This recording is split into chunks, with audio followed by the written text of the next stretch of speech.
안녕하세요. 지민쌤의 한국사 통하기에 오신 것을 환영합니다. 저는 오늘 3단원 일제 식민지 지배와 민족운동의 전개에 대해서 강의해보려고 합니다. 그 중에서도 일제 식민지 지배, 1910년대와 20년대의 식민지 지배 정책에 대해서 알아보겠습니다. 한국사는 큰 흐름을 익히는 것이 중요하기 때문에 우선 흐름에 대해서 간략하게 설명을 해드리겠습니다.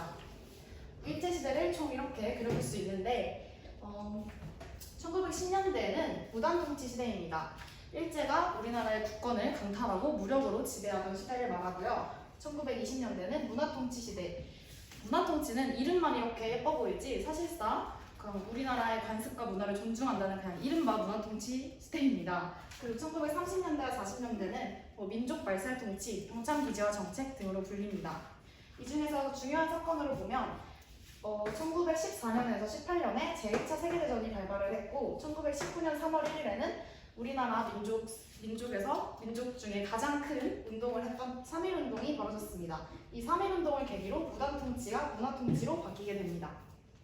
이제 본격적인 내용으로 들어가 보도록 하겠습니다.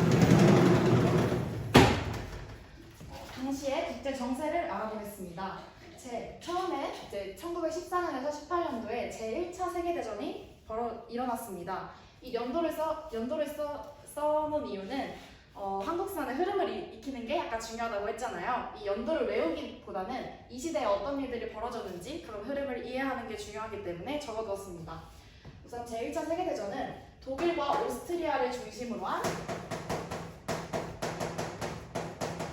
동맹국과 영국과 프랑스를 중심으로 한 연합국이 전쟁을 일으켰습니다. 그러다가 이 연합국에 미국이 가세하게 되면서 전쟁은 연합국의 승리로 끝나게 됩니다. 그래서 이 제1차 세계대전의 전후 문제를 처리하기 위해서 파리 강화회의에 이제 각 국가 대표들이 모이게 되는데 이 파리 강화회의에서는 민족 자결주의를 원칙으로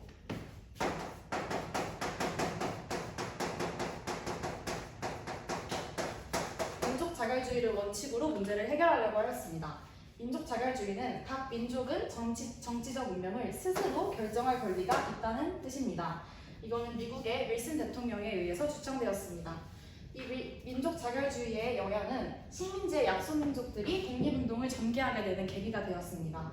반면에 한계는 승전국의 식민지에는 적용되지 않았기 때문에 우리나라를 식민 통치했던 일본은 이 연합국촌에 속했습니다. 그래서 우리나라는 이 민족 자결주의에 직접적인 영향을 받지는 못했습니다. 마지막으로는 러시아 혁명입니다. 러시아 혁명은 레닌을 중심으로 한 역사상 최초의 사회주의 정부가 수립된 것을 말합니다. 이 사회주의는 모두가 평등한 사회를 추구했습니다. 그렇기 때문에 이제 식민지 국가들이 있는 그런 시대 상황을 너무 싫어했겠죠. 그렇기 때문에 식민지 국가들의 독립 지원을 약속했습니다. 그래서 이 민족 자결주의와 러시아 혁명이 우리나라의 3.1운동에 영향을 주게 됩니다. 그럼 이제 일제가 우리나라를 어떻게 지배했는지 무단통치 시대로 넘어가 보도록 하겠습니다. 일제가 우리나라를 지배했던 식민통치의 최고 기구는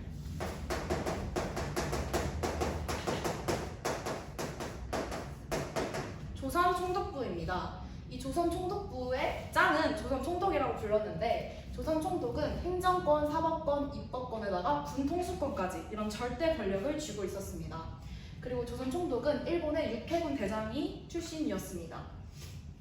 일제가 우리를 통치한 내용을 알아보면 첫 번째로는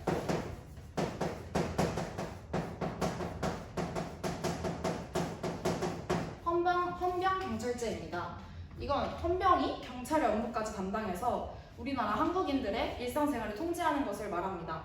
헌병은 군인들의 경찰입니다. 근데 이 헌병이 일반 그런 국민들의 일상까지 통제한다면 당시 시대 분위기가 어땠을지 감히 좀 상상하기도 어려운 것 같습니다. 다음에는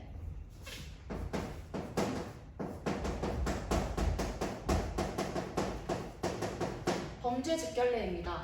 이 범죄집결례는 한국인을 정식 재판 없이 처벌하는 제도를 말합니다.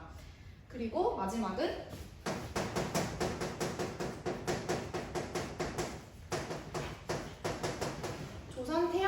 제도인데요. 역시 한국인에게 태양을 가하는 제도입니다. 이 태형이라는 게 그냥 말로만 들었을 때는 그냥 뭐 엉덩이 벗겨놓고 이렇게 차차차 때리는 거 아닌가 생각할 수도 있는데, 이 태형을 맞게 되면 불구가 될 수도 있고 심하면 사망에까지 이를 수 있게 하는 정말 무시무시한 처벌이었습니다. 이 두 가지의 제도가 정말 어이없는 일들도 많이 만들어냈는데요. 교과서 169쪽을 보면 시장에서 익지 않는 감을 팔았다, 뭐 거주지 근처와 청결하지 않았다, 또 뭐 현병이 가라는 길로 가지 않았다는 이유로 최대 20대까지 태형을 받았다고 합니다. 그 다음에 기본권 제한과 식민지 교육에 대한 내용은 다음 판서에서 알아보도록 하겠습니다. 네, 다시 돌아왔습니다. 이번에는 기본권 제한과 식민지 교육 도입에 대한 내용을 알아보겠습니다. 우선 기본권 제한인데요. 언론, 집회, 결사의 자유를 당연히 주지 않았습니다. 그래서 한국인이 발행한 신문이나 잡지를 모두 전부 폐간시켰다고 합니다. 그리고 민족의식을 고취시키는 단체들을 해산시켰습니다. 또 식민지 교육에서는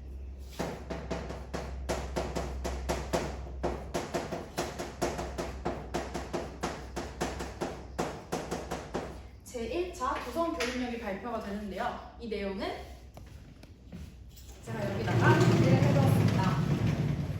제1차 조선교육령에서 볼 내용은 우선 제2조 교육은 충량한 국민을 육성하는 것을 본의로 한다. 여기서 말하는 충량한 국민은 당연히 일제에 충성하는 국민을 육성하는 것을 목표로 한 것입니다.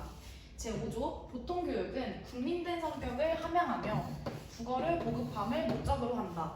국민된 성격 역시 충량한 국민과 같은 맥락이겠고, 이때 일본어를 국어라고 부르면서 교육하기 시작하는데요. 일제가 우리나라 국민들을 효율적으로 통치하려면 당연히 말이 통해야겠죠. 그래서 일본어를 보급함을 목적으로 했다고 합니다. 그리고 제6조는 실업교육에 대한 내용이 나오는데, 일제는 우리에게 고등교육을 시키지 않았습니다. 똑똑해지면 뭐 독립을 할 수도 있고 통치하기 어렵잖아요. 그래서 보통교육과 실업교육을 위주로 교육을 했는데, 보통학교에서는 일본인보다 수업 연한을 작게 편성해서 우리 한국인들이 상급 학교를 진학하기 어렵게 하였습니다. 그리고 또 교원에게 제복과 칼을 착용하게 해서 위압적인 분위기를 조성했다고 합니다. 그리고 일본 자본주의 침투에 대해서 알아보겠습니다.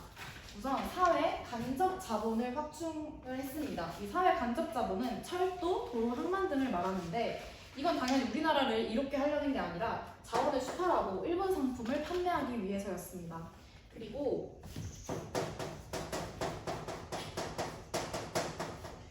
회사령을 설립을 하는데, 회사 설립 시에 조선 총독의 허가가 필요한 것입니다. 이 회사령 같은 경우는 뒤에 문화통치에서 또 나오니까 허가가 필요하다는 사실을 잘 기억해 두시면 좋을 것 같습니다. 그리고 토지조사 사업인데요. 토지조사 사업은 1914년도부터 18년도까지 진행이 되었습니다. 여기서 알아둬야 될 점은 토지 소유권자가 정해진 기간 내에 직접 신고한다는 뜻입니다. 이게 토지 소유권자가 신고한다는 것에는 소유권만 인정한다는 뜻이 담겨 있고, 정해진 기간 내에, 당연히 일본이 기간을 길게 줬을 리가 없겠죠. 그리고 직접 신고하는 방식도 굉장히 까다로웠을 것입니다. 얘는 신고주의 방식이었고, 이 토지 조사 사업 결과 당연히 일제는 이제 신고받은 그런 토지들이 늘어나니까 지세 수입이 증가하였고, 국유지를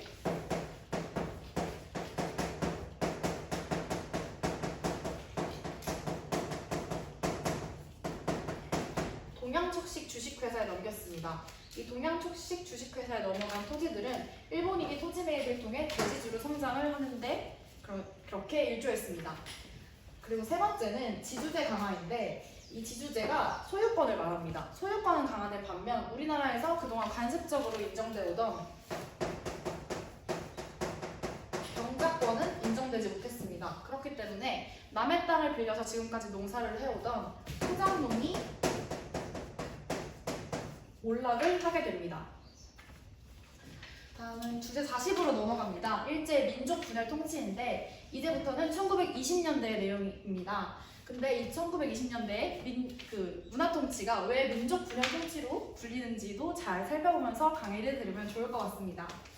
허울뿐인 문화 통치입니다. 허울이라는 게 실속이 없고 겉모양만 있는 것을 뜻하는데, 그 내용은 여기서 이따 뒤에서 알아볼 거고, 문화통치로 바뀌게 된 배경을 아까 인트로에서 짧게 설명을 했었는데 3.1운동이 발발을 합니다. 3.1운동은 우리 민족의 역사상 아마 가장 큰 국민의 95%가 참여를 했다고 할 정도로 정말 규모가 컸고 평화적인 만세 시위였습니다. 일본이 이렇게 3.1운동이 벌어지니까 당연히 깜짝 놀랐겠죠. 그래서 무단통치의 한계를 느끼게 돼서 이른바 우리나라의 문화와 관습을 존중한다는 문화통치를 실시하게 됩니다. 그래서 일본이 주장했던 정책은요. 정책과 실상을 비교하는 게 중요합니다. 여기서는.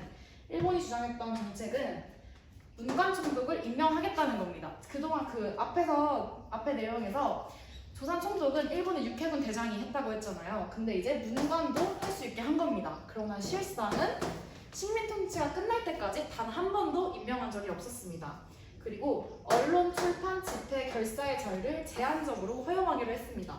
그러나 엄격한 검열로 기사가 삭제되거나 중단되거나 폐간되기까지 했습니다.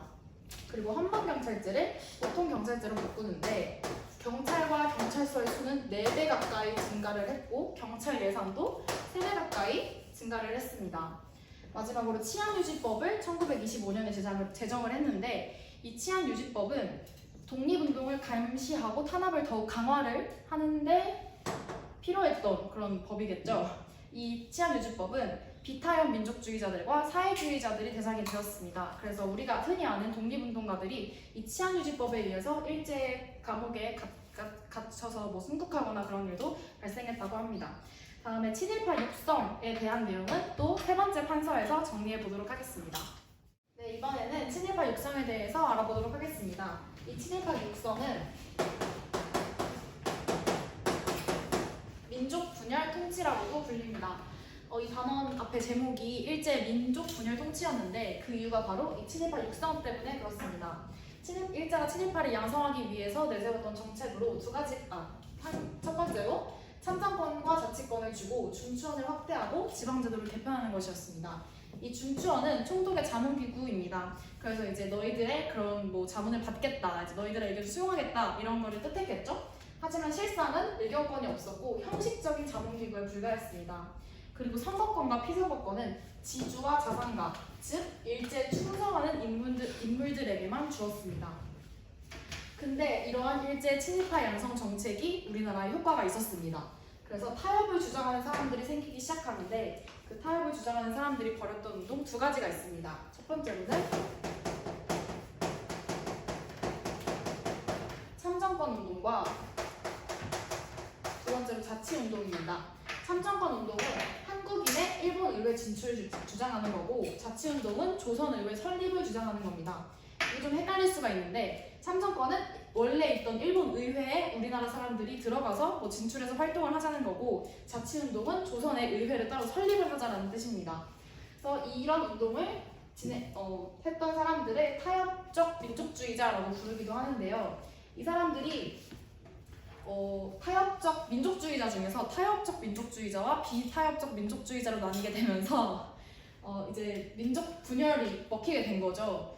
이게 왜 그러냐면 이 사람들이 약간의 친일적인 성격을 있기도 했는데 이렇게만 들어보면 한국인들이 진출하면 좋은 거 아니냐고 생각할 수도 있지만 일제가 허용하는 범위 내에서만 활동을 할 수 있었습니다. 그렇기 때문에 일제가 우리나라를 식민지화했다는 것을 인정하고 들어가는 거기 때문에 이제 비타협적 민족주의자들 입장에서는 갈등을 불러일으킬 수밖에 없었겠죠.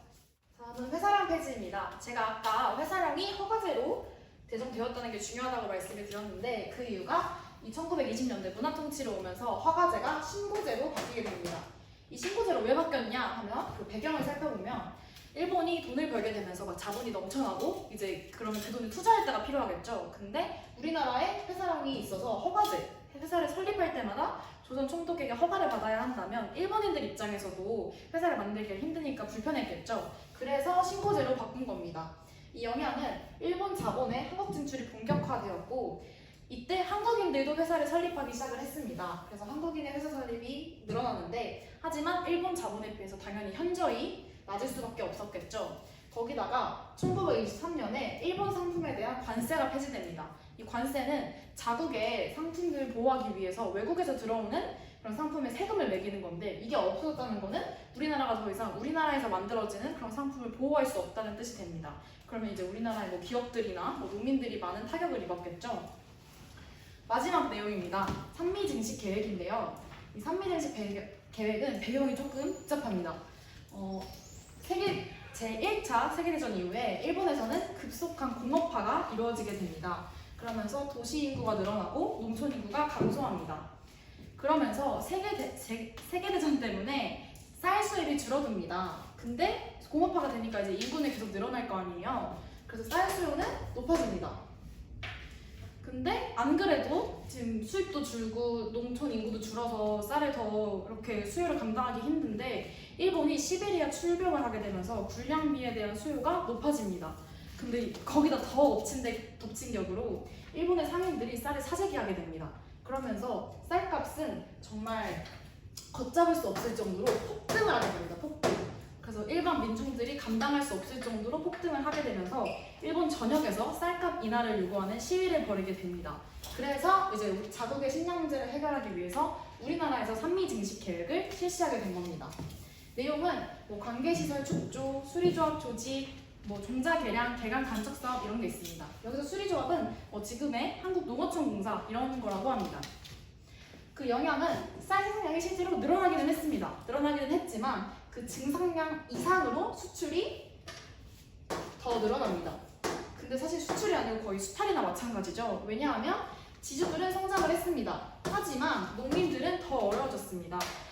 수리조합이나 각종 세금이 부과되면서 농민들은 그 지주들이 떠넘긴 돈을 내야 하기 때문에 훨씬 어려워졌습니다. 그래서 농민들은 쌀 대신에 값싼 만주산 잡곡을 먹고 완주를 이전하는 등 굉장히 힘든 생활을 보냈다고 할 수 있습니다. 자, 여기까지가 제가 지금까지 준비한 강의입니다. 저와 함께 한국사 타파 잘 해보셨나요? 그럼 지금까지 지민쌤의 한국사 타파기를 들어주신 분들 감사합니다.